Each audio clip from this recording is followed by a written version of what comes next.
What up, what up, what up? What's going on? Welcome to the video, my reaction video that I'm about to be doing on 60 Minutes, talking about the true story behind Just Mercy, Walter McMillan. Like I said, I was going to talk about this, and this is the video that basically helped turn the case around, and I wanted to do a reaction to it because, like, man, all the detail in it, it just further proves that Walter McMillan was innocent, and it just gives you a lot of insight on what was going on in that case. And like I said, I want to also incorporate like a biblical understanding within this whole case, because I just feel like this is there's a deep truth behind the story. So I'm gonna just go ahead and get into it. But before I get into it, man, I want to say shout out to the guy Ed Bradley, the journalist that does this video.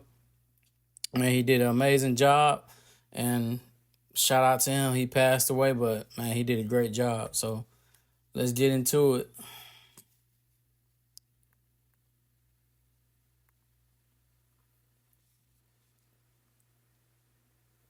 His name is Walter McMillan, known to his friends as Johnny D, and he's been on death row in Alabama's Holman prison for almost 6 years. Was he, in fact, the man who walked into a dry cleaning store in Monroeville, Alabama in November of 1986 and robbed and murdered the clerk? Or did they get the wrong man? And is the real murderer still out there somewhere? A jury was convinced they got the right man, but you may not be after you watch this story.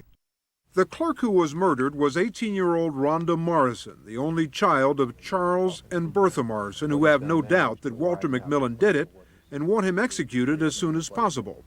Johnny D says they want to execute the wrong man. You didn't kill Rhonda Morrison? No, sir. I ain't never seen Rhonda Morrison a day in my life. God knows I ain't. Where were you on the day of the murder? At my house.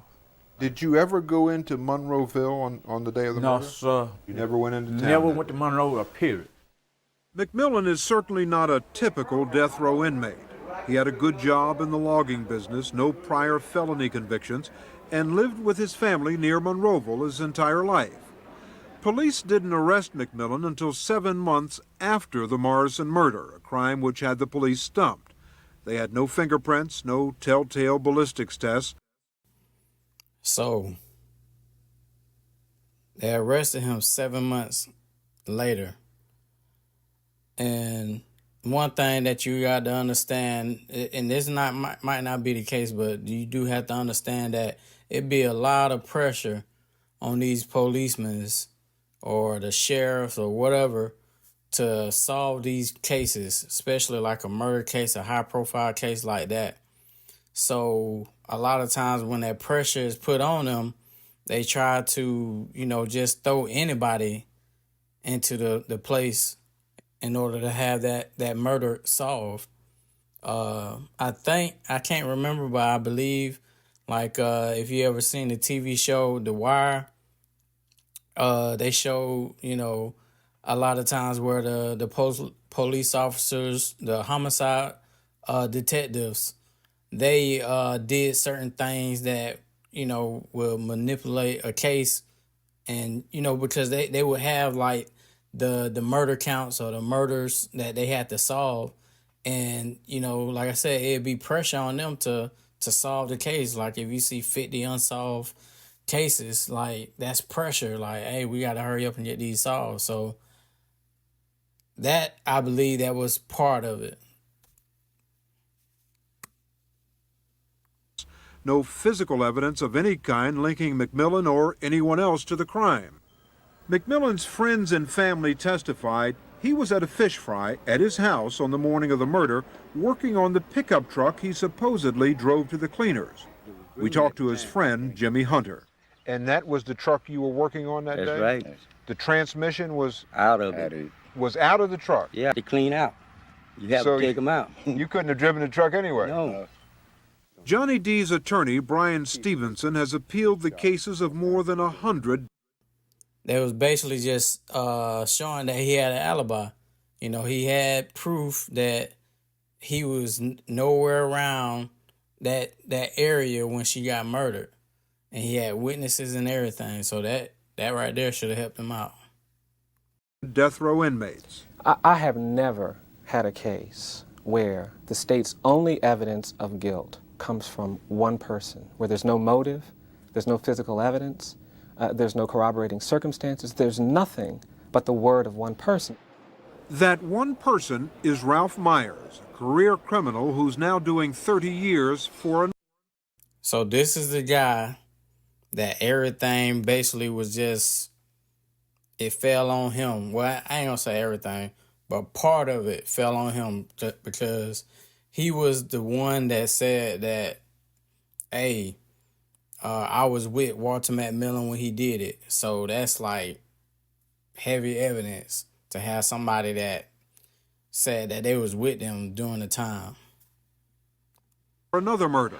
Myers testified he was in Johnny D's pickup truck outside the cleaners when McMillan went in to rob the store. Some point you heard gunshots. Right. When you went inside, what did you tell them you saw? I told them that I had seen a young girl laying on the floor with her mouth open. Dead. And what was he doing? Taking money from out of a paper sack, put it into a briefcase. Did he have a gun? Yeah, I had told the court that, yeah.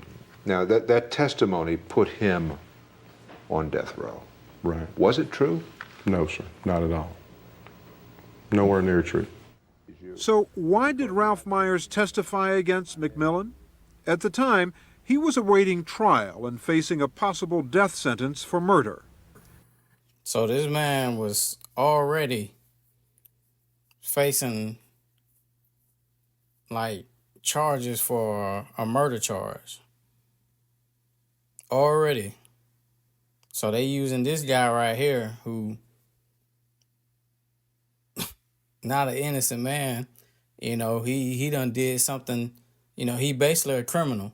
And you know how it is, you know, criminals say or do anything just to get themselves out or just to help themselves, you know. So it was easy, you know, for them to use this man to manipulate the case.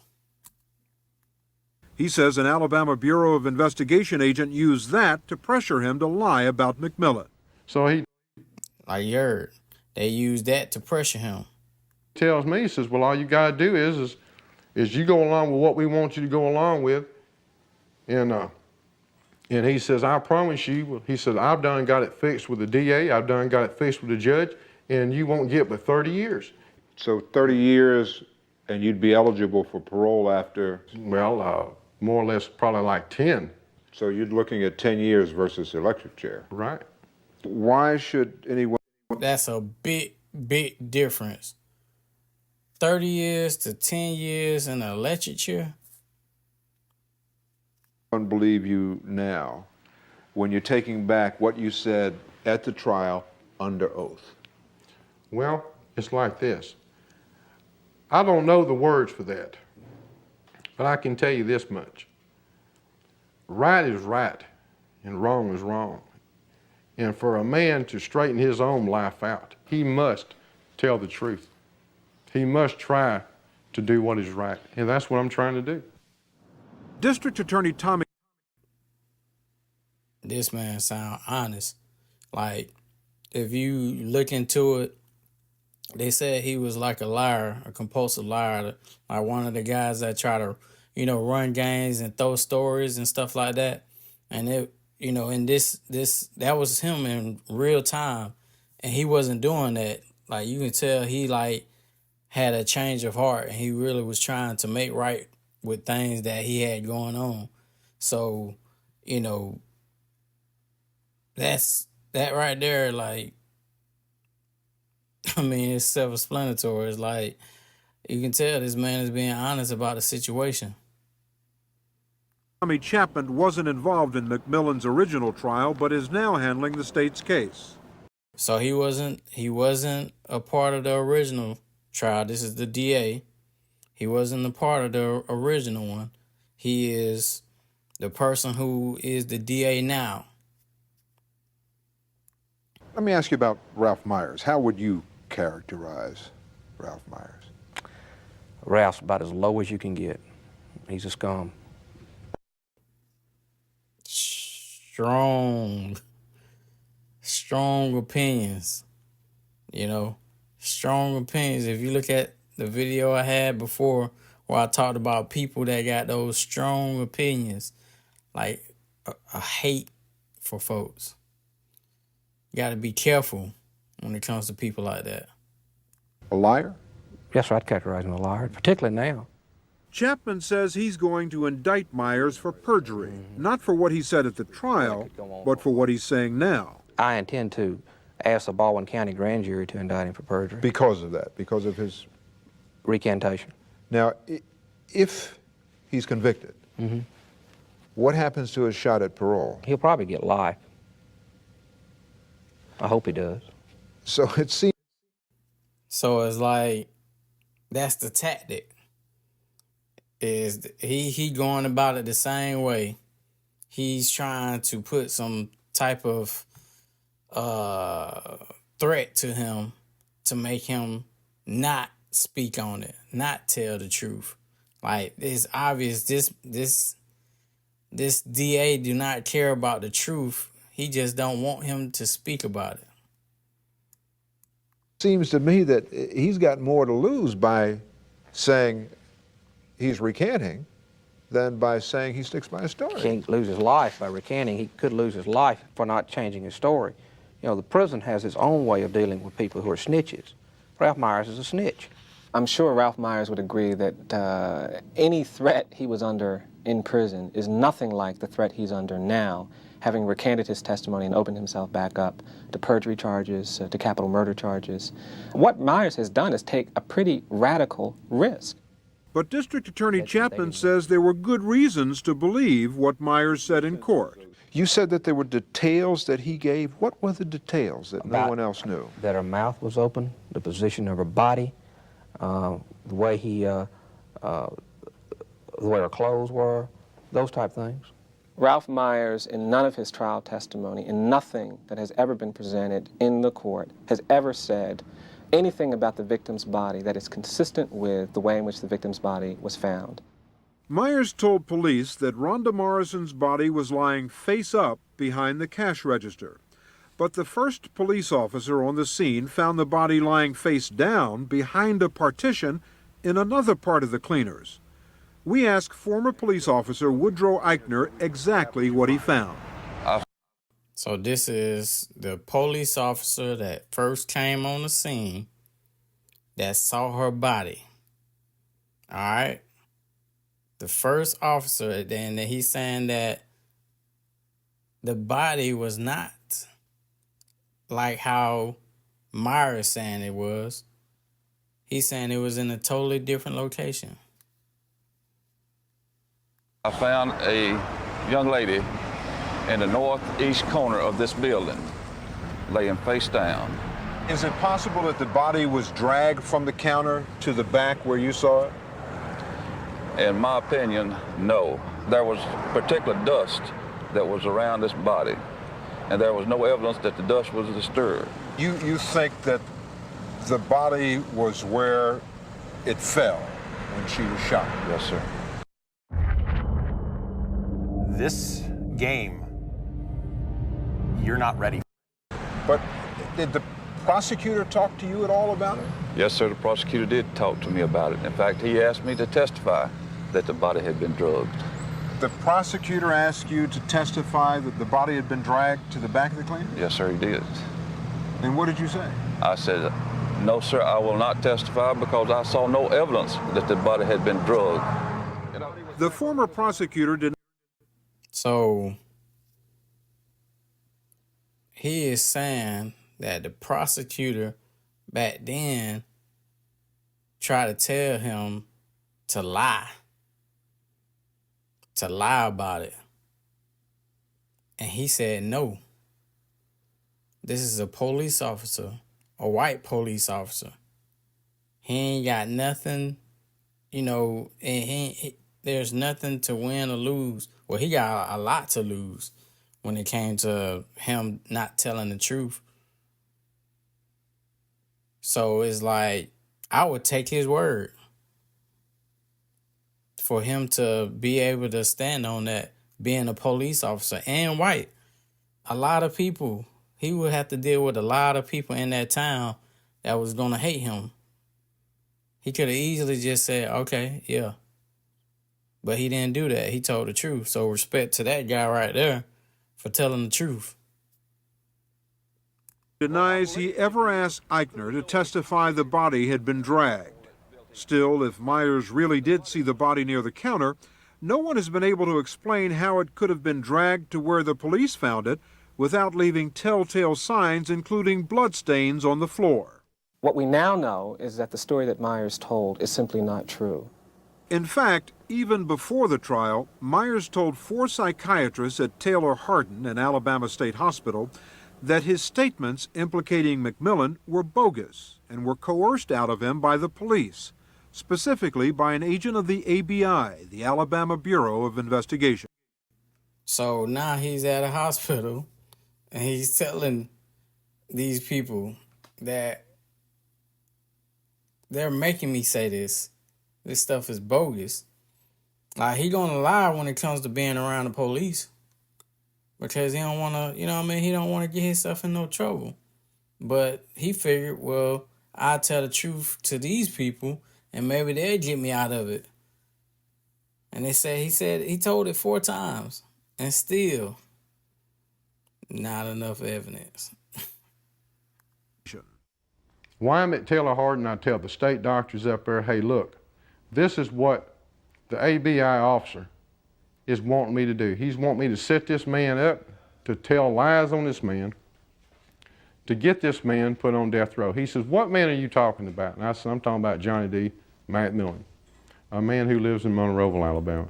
The jury should have known that a month before the trial took place in this case, Myers had gone to the state hospital and told 4 separate doctors that this is all a lie. What Ralph Myers may have told those people up there at Taylor Hardin would have been no concern to the state of Alabama, and I'm confident that there was no willful intent on the part of the state of Alabama to withhold those records. So, like I said, strong opinions. Like, this man wasn't even, like, he wasn't there back then. So how is he gonna, he like, I'm confident, I know. Like, how do you know when you wasn't even back there? You wasn't back there then around that time. So you just very confident that that evidence wasn't withheld for a reason. Like, that don't make sense. And it's obvious that what he's saying is just him trying to cover it up. Johnny D. McMillan wouldn't be on death row today if it were just Ralph Myers' word against his. By law, the state needed a corroborating witness to back up at least some of what Myers said. Bill Hooks, a former inmate, was that witness. He said he saw McMillan's truck parked at the cleaners. Bill Hooks testified. So this is another witness that said he seen the truck at the time. So you have 2 witnesses. You have the one guy who said, you know, he was with Walter McMillan during the time when he shot him. And then you saying somebody, this guy Hook, saying that he seen the truck at the laundry spot.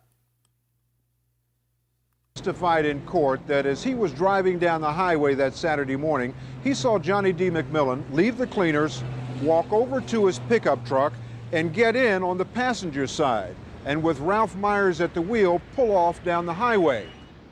In court, Hooks, who worked as an auto mechanic, said he knew it was McMillan's truck because it was a lowrider, a truck that's been customized to sit low to the ground. McMillan's lowrider was also placed at the cleaners by another witness. But Clay Cast, the mechanic who converted McMillan's truck, told us he did that work 6 months after Rhonda Morrison was murdered. Sure, she got murdered in November of '86, and we're talking May of '87. So if Billy Hooks says he drove by there and saw Johnny D's truck and it was a lowrider, then what you're saying is that Hooks is a liar. Yeah, if he drove by there and When Rhonda Morrison was murdered and he said it was a lowrider, he's lying. You Bill Hooks? Yes. I'm Ed Bradley from 60 Minutes. I just want to ask you a couple of questions. Okay with you? Hooks was in jail awaiting a trial for burglary when he gave police a statement identifying McMillan's truck as a lowrider. They got my statement. So you heard that. Another person, he was in jail during the time. So they're using people that's already in trouble for their advantage. You won't know anything, go ask them. But you said that you saw him with that lowrider truck he had, right? They got everything on that statement. But that's what you said in the statement. You said he had that lowrider truck. If it in the statement, yeah. If it ain't in the statement, no. Right, so if it's in the statement that you said a lowrider truck, and it is in the statement, If then I that's, said, if in the statement, I said, if it ain't in the that's the truth. statement, I didn't see it. Yeah, that's the truth. We have in the statement. he did have the lowrider truck. If it ain't on my statement, it's true. If it ain't on my statement, it ain't. Did Bill Hooks really see Johnny D. McMillan at the cleaners the morning Rhonda Morrison was killed? Darnell Houston, who was working with Hooks at a used car lot, says no way, because both of them were still at work that morning when Morrison's body was discovered at 11:15. And he was there until what time did you leave? Around. So you have a person who say that he worked with Hooks and he know that Hooks was at work. And then notice how Hooks was saying whatever was in that statement. He wasn't saying like telling you what he remembered. He was telling you whatever was in that statement, that's what it is. Trying to cover himself. 11, a little after 11. And he had not left at all? Hadn't left. I hadn't seen him left because there ain't but one way to go out the parking lot. And he didn't go out of that? No, sir, he didn't. You sure of that? Positive of it. Does it bother you that a man may go to the electric chair based on dubious testimony? Well, I wouldn't call it dubious testimony. You've got a man who... Hooks. Hooks truly is a very believable witness when you look at the fact that he has no reason, no axe to grind with any of these people, no reason to say these things. That, says Brian Stevenson, is nonsense. He's benefited quite significantly based on his cooperation with the state in this case. He's gotten at least $5,000 in reward money. They dismissed fines against him. Are you saying that the... Now, did you see that? That man got money and they got checks. The pictures to prove it. He got money from the dang... Hold on, let's go back to it, man. Let's go back to it.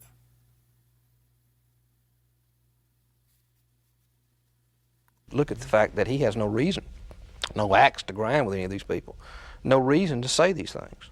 That, says Brian Stevenson, is nonsense. He's benefited quite significantly based on his cooperation with the state in this case. He's gotten at least $5,000 in...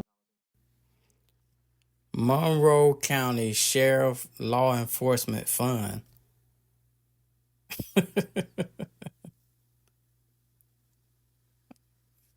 $1,000, $2,000. In reward money. They dismissed fines against him. Are you saying that the cops offered Hooks a deal and then he testified? Oh, there's no question that Hooks got assistance from the cops in exchange for his testimony in this case. The day that he gave the incriminating statement, the complete incriminating statement against Walter McMillan, is the day that they let him out of jail. Things got pretty good for you after you told the story. Things got pretty good for me like what? Well, you got out of jail. Charges against you were dropped. You I did my time. You got about $5,000 in reward money? That's pretty good, isn't it? We can go tell somebody if I ain't got time. But isn't that pretty good? Yeah, I won't press it. Don't ask me. The story will continue after this. During the trial, the jury learned that McMillan was not a model husband. He ran around with other women. One of them was Karen Kelly, who's now doing time for aggravated assault. All right. So this part is very, very important. So this is somebody that he slept with.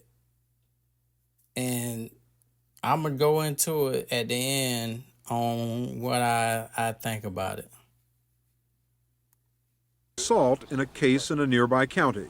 Did any law enforcement officer ever threaten you or make threatening remarks about your relationship with Johnny D? Yes, sir. What did he say? They told me that I was going to prison because of that nigger, and they didn't understand why I wanted to mess with the niggers. You're very clear that that's what he said. Yes, sir. Why are you reluctant to say who it was? I'd just rather not say, for my own best interest. I don't know why anybody would care about who slept with Karen Kelly. Black, white has nothing to do with it. I would not think so. Did the relationship between Johnny D and Karen Kelly ever come up during the trial? Yes, quite unusually, I might add. You know, at the end of Myers' testimony, the state prosecutor stands up and asks Myers, "Do you know who Karen Kelly is?" And he says, "Yes." And does she know Walter McMillan? He says, "Well, yes." And the prosecutor asks, "Well, were they good friends?" He says, "Well, yes." "Would you describe them as boyfriend and girlfriend?" Yes. "Well, would you describe Karen Kelly for the jury?" "Well, yes, she's a white woman." No more questions. What's wrong with our criminal justice system is the fact that people want to come back sometime and second-guess juries. I don't believe there's been any law enforcement misconduct in this case. I don't think anyone's proved it. Prosecutor's job is not to obtain a conviction, it's to achieve justice. And one of the greatest tragedies about this case is that somebody in Monroe County has literally gotten away with murder. If an execution... Big facts. The sad part about this whole situation is the fact that if Walter McMillan didn't do it, that means that the person that did do it is gone scot-free. And the parents don't get no justice. They don't get no closure. And that's what's so messed up about it. And what else messed up about it is I believe that her uncle was one of the ones that said that he saw Walter McMillan trucks. So that means that he possibly lied. And if he lied, it's like, dang, why would you lie about that, Do you really want to know who killed your niece? Or is you just trying to get some get back? Or did he really do it, That's the crazy thing about it. Like, that's messed up, man. That this girl died and they trying to put it on Walter McMillan and they don't even know who really killed her. And who knows that, maybe it's some deep stuff behind it that's going to come out eventually. Execution date is set for McMillan, and that day comes and it's time for him to go to the electric chair. Will you be comfortable? Yes. I'll be comfortable with it. Do you think it's fair, just? He had his day in court. He was tried by a jury, and they heard the testimony, and they believed it. McMillan's... I'm going to remind you, this man wasn't there back then. It's like, to me, it just sounds like he's just saying some stuff. He don't, how a person, they don't really believe what they saying. They just, like they just going with the flow. Like, yeah, I'm good with it. No, they ain't thinking about it. They just, oh yeah, I'm fine with it. Like, it's some deep stuff behind it. Like, why are you just going along with it? And I'm explaining that in. His fate is now in the hands of the Alabama Supreme Court, which is expected to decide soon if he's entitled to a new trial.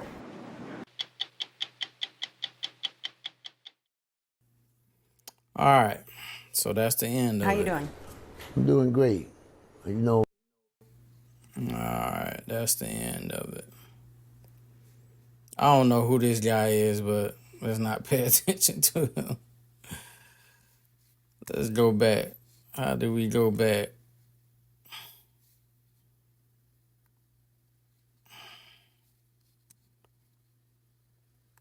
I'd just rather not say. All right.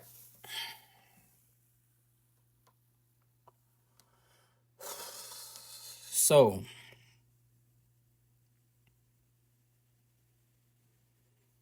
I've showed you everything when it comes to this video. You can go back and, check it out for yourself, and, maybe you might see something else. Maybe, maybe you have a different thought on it, and you can share it. But I'm about to just, break it down all the way. So like I mentioned before, and when it comes to these like law enforcement, people in within law enforcement who like have to deal with, cases and stuff like that, even just workforce, managers, all that pressure coming down on you. All right. To me, this reminds me, think about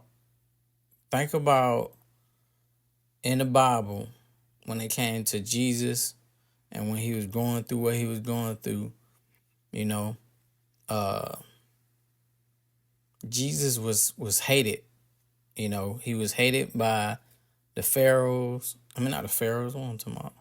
The Pharisees and the Sadducees, just the high priests, religious people that were trying to get him executed. All right. There was a hate for him. All right. Same way with Walter McMillan. We got this young lady right here who they said Walter McMillan wasn't all the way innocent. He did sleep around. He cheated on his wife. And he slept with his white woman. And if you know just history about, black and white, just all the history of black men who are murdered because of their relationships with, white women.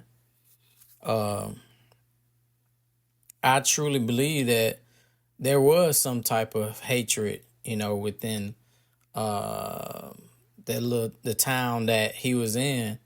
They also said that he, had a construction business.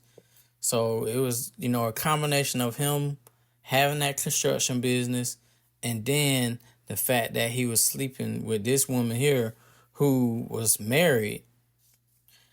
And I from what I read was she was married and they got caught messing around and the guy ended up divorcing her, and all that stuff spread it around town. Like, people would just, Walter began to have a bad name. Like, so I'm not trying to compare him to Jesus. So I'm just letting you know, like, I'm just talking about the hatred that came with it. So yeah, I believe that Walter got a bad rep around the town, and they hated him. And these policemen was dealing with this case and the prosecutor, and they had to find somebody to put it on. And why not throw it on this man here? He's already got a bad rep. From what I can remember, if you can see she's in jail or was in jail. I think she was in jail. I think her and the other guy, the Myers guy, was friends, and they, was drug addicts and stuff like that, and people started not to like them, and they end up doing some crime, and I think they both was tied into that murder with someone else.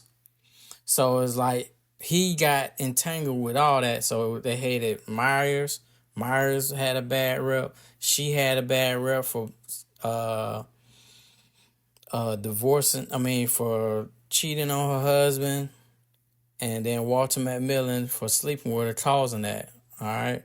So they hated him and they pinned that charge on him. All right.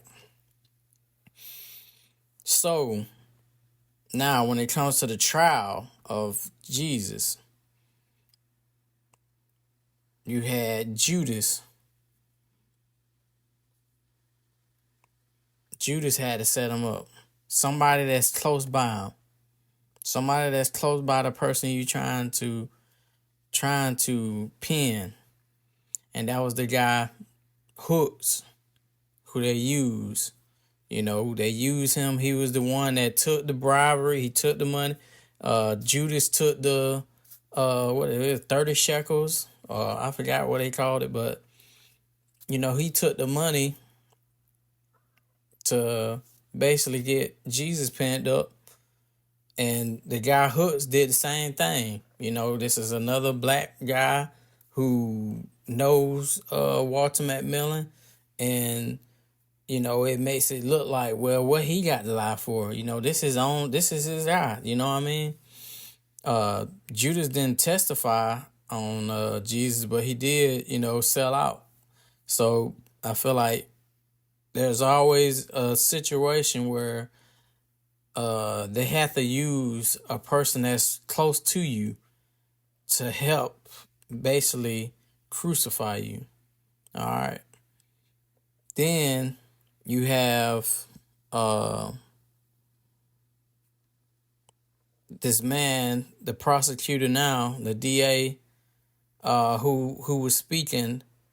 Like I said, he wasn't part of the original trial. He is on it right now. And like I said, it's the pressure like that comes about trying to, what you have to understand is, if Walter McMillian is found innocent, that means now this prosecutor has to find out who is the true murderer or the killer. And he don't want to deal with that. He don't want to deal with all the pressure that comes behind that. You know what I mean? He don't want to deal with the pressure of these parents, you know, being upset because now this person is out, and now you need to find out who killed my daughter, and this is, you know, years later. So he didn't want to deal with that. So he will do whatever he can to not let this happen. And that's kind of like the same situation that Pontius Pilate, he had to deal with the same thing. Pontius Pilate, he knew, I ain't gonna say he knew, but when you read it, you know, you can kind of tell. Well, I think he did say that he was innocent. You know, he wiped his hands off, you know, from the situation, but it's like you can tell he didn't want to deal. He didn't want to, like he didn't want the pressure on him. You know what I mean? Like, he knew that Jesus was innocent, but he didn't want to say he was innocent. He didn't want to deal with the crowd and how they wanted Jesus to be crucified. And it's the same way with this guy here. You know, the reason why he was saying everything he was saying is because he was just going with the crowd. This is what everybody was saying. It wasn't his own thoughts. It was just him, yeah, you know. Like I said, he wasn't even part of none of that trial. He was just, you know, like I said, going with, he probably had pressure from the other cops, the other prosecutors. The other prosecutor, you know. So, I don't want to tell you what it ended up, if you haven't seen the movie, but you know what happened, you know, at the end of the movie. But I believe that, like I said, it's a lot of truth in this story. I think it's very deep. I think there's a whole lot you can learn from it because this stuff goes on all the time. Like I said, you know, this aligns with, you know, what Jesus had went through. And like I said, nor do I'm trying to say that Walter McMillan is innocent. I don't believe that he's innocent. And this may...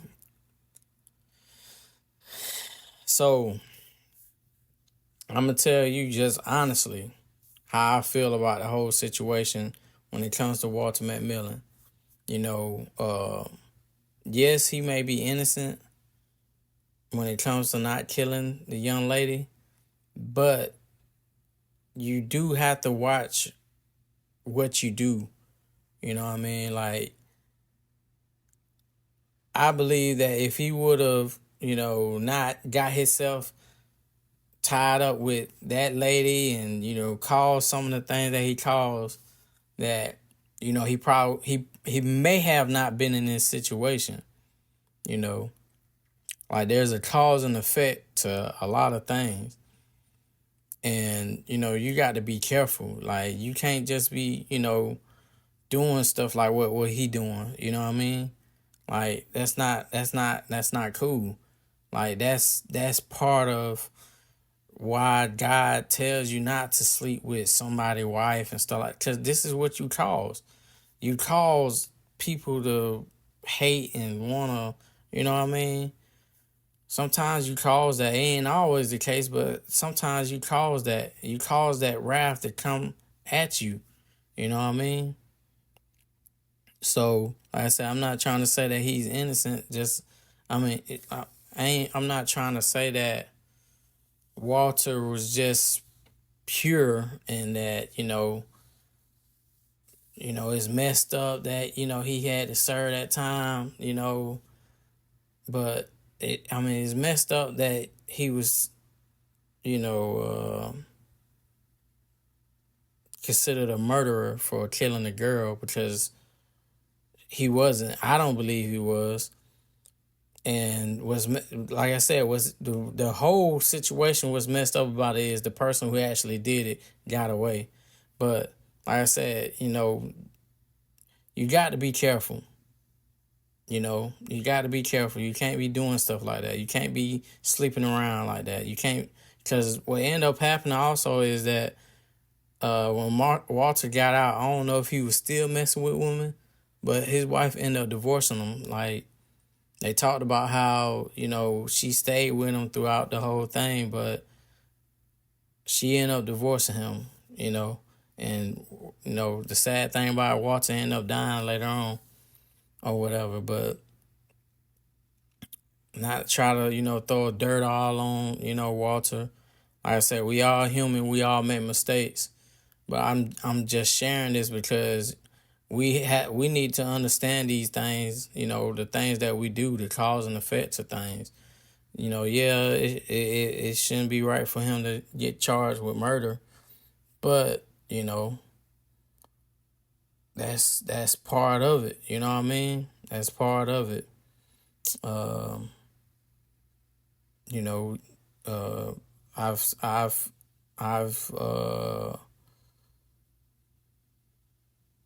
I know situations, that hit home where people, are involved with that type of stuff and end up getting killed, And that's the reason why me personally, even before I started reading the Bible and all that stuff, like knowing all that stuff, I was like, man, I'll never sleep with somebody girl or nobody, somebody white, no nothing, because I ain't trying to, I know how that ends. I ain't trying to have nobody coming at me, which I done had folks come at me because of that. You know what I mean? Like, I done had somebody tell me they gonna kill me on some stuff that I ain't even know. I didn't even know. You know what I mean? So, like I said, in this situation right here, we try to blame it on, the whole race thing. I don't want to stand on that. I want to stand on the fact that, Walter did kind of like mess himself up. He put himself in that situation where he just got a bad rep. And it was so easy for those cops to just say he did it because of that, his name all across the town. This guy who got this job, he making all this money and going around sleeping with all these women. You know what I mean? Even, these white girls that, messing up homes. Like, so people won't want blood for that. So I guess that's gonna be it, man. Like I said, man, check out the movie. Check out the movie. Read the book if you can. Not to take away from the topic, because this is about mercy. You should have mercy. Because you never know.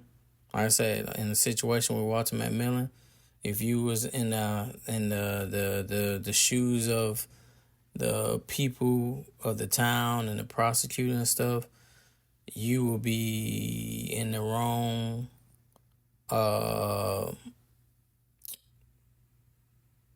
You like when where I was just talking about how Walter wasn't entirely innocent, but he wasn't guilty for that. It's like people may have thought that he did kill her.